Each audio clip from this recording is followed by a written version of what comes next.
I'm Richard Pyatt. This is Pest Perspectives, the official podcast from the Pest Pros of Michigan. Subscribe. We invite you to do that. Just type in Pest Perspectives. Once again, we're playing with the spelling of that word a little bit. P-E-S-T-P-R-O-S. Prospectives. So look for that where you get podcasts and subscribe, because we have some good information from the experts like Tony Sorrentino, associate certified entomologist, knows what he's talking about when it comes to pests around our properties and how to, well, mitigate the chances of having an invasion or an infestation, but also what to do if that's exactly what you have. Hi, Tony. Hey, Richard. It's great to see you again. Good to be with you. This time, we're talking about, well, something we could relate to as humans, the notion that we'd like to be a little warmer when the temperatures cool down, and so do rodents.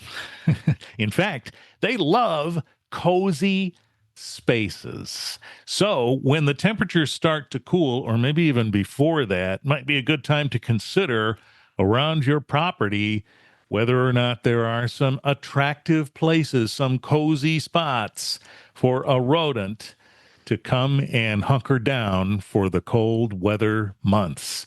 You've seen this before, right? And prevention is really important, isn't it? Absolutely. Absolutely. And it's just started. We've just noticed an uptick in rodent calls for this time of year as it drops down into the 50s at night.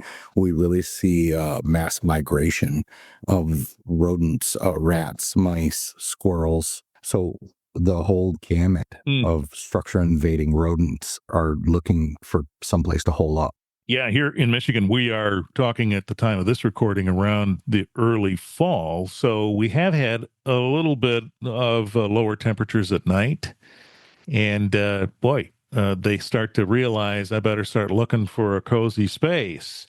So what are they looking for? In our area of Michigan, southwest lower Michigan, Kalamazoo, the greater Kalamazoo area, the major structure invading rodents that we see is mice.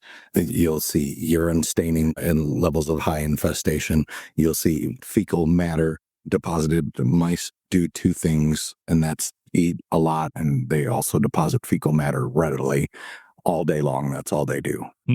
Rats can be an issue in certain spots too when we move northward into Grand Rapids, but they're all common invaders, and it can be around food businesses or in dense neighborhoods.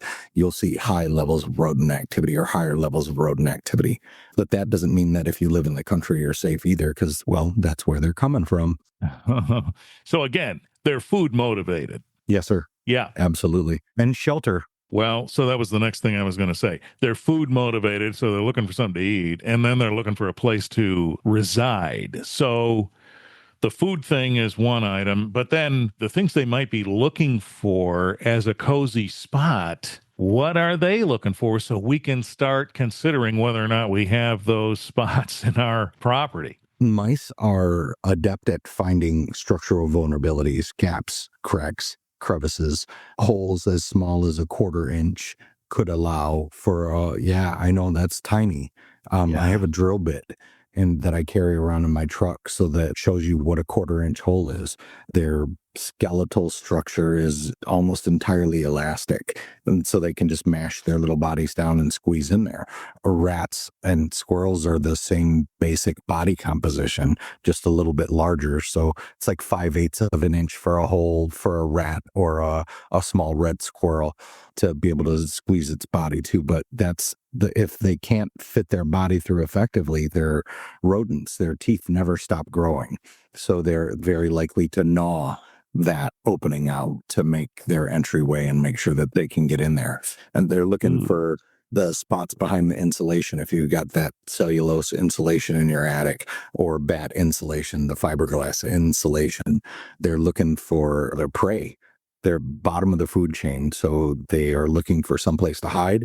And if that place also has food, then they've got everything they need. So is it possible that a mouse or a rat would find a place to cozy up in your insulation, but leave to go find food and then come back, even if it was cold? Even if it is cold. So they're looking for a place to shelter that could turn into a breeding population inside of your home Oh boy. with enough food access and other resource access. Seasonally, we run into clients that have mice that come into the house in the fall and then leave again. Well, they always leave in the spring. Yeah, I know, because Uh-huh. it's warm outside again. There's more resources available. Your Yeah. house is a good thing to these creatures. And through an effective rodent management program and then an effective exclusion, we lock them out and control them from the outside. Well, so there's the point, right? We would like to, I say we, the general we, would like to make sure we find these access points or potential ones and stop it before it starts. So, do you actually participate in that? Do you go around and offer an inspection? Absolutely. We offer our critical pest assessment, and that's a top to bottom holistic inspection on your Hmm. home, your interior attic spaces, your roof spaces, gable ends, dormer vents, gable vents and dormer returns and roof returns. We look at all of those structural vulnerabilities on the roof level, and then we're going to go around the ground level and look for corner posts, doors that are not sealing properly at the bottom, the garage door that's chewed out on both sides.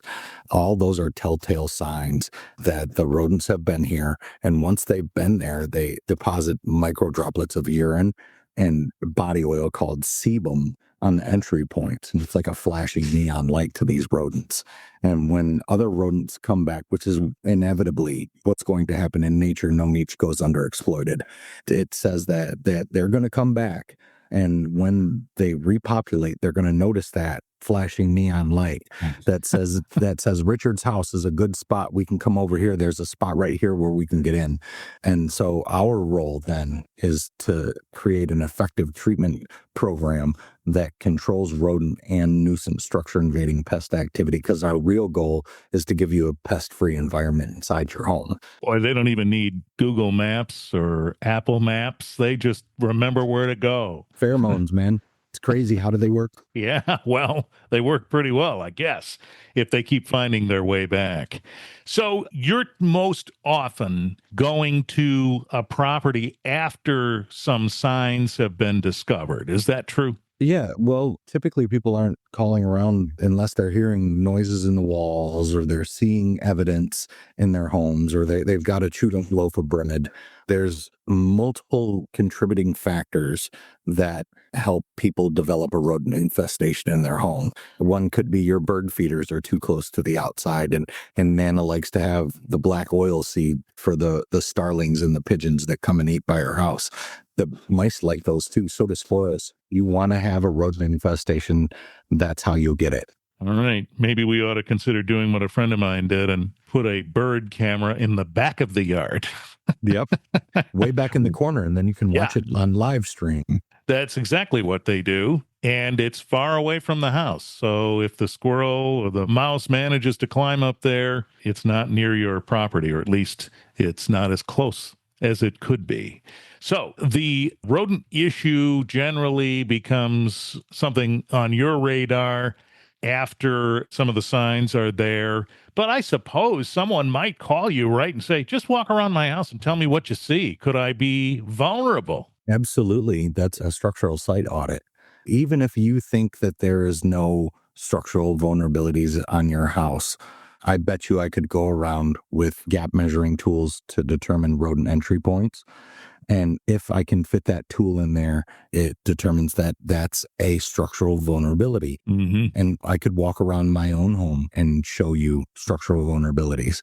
Does that 100% mean that rodents are using those? No. However, it is there, and we can provide the service to seal that up so it doesn't ever turn into an issue. So you seal it up. And if those neon signs, quote unquote, are there, you also are doing what you need to do to remove that too, right? Yeah, I don't know that there's any real way to remove the pheromone trail, Okay. but an effective exclusion and then additional control methodologies placed strategically around the outside offer an extended window of protection for your home. Okay. So, sure, a structural site audit might not be out of the question here before the season really gets cold.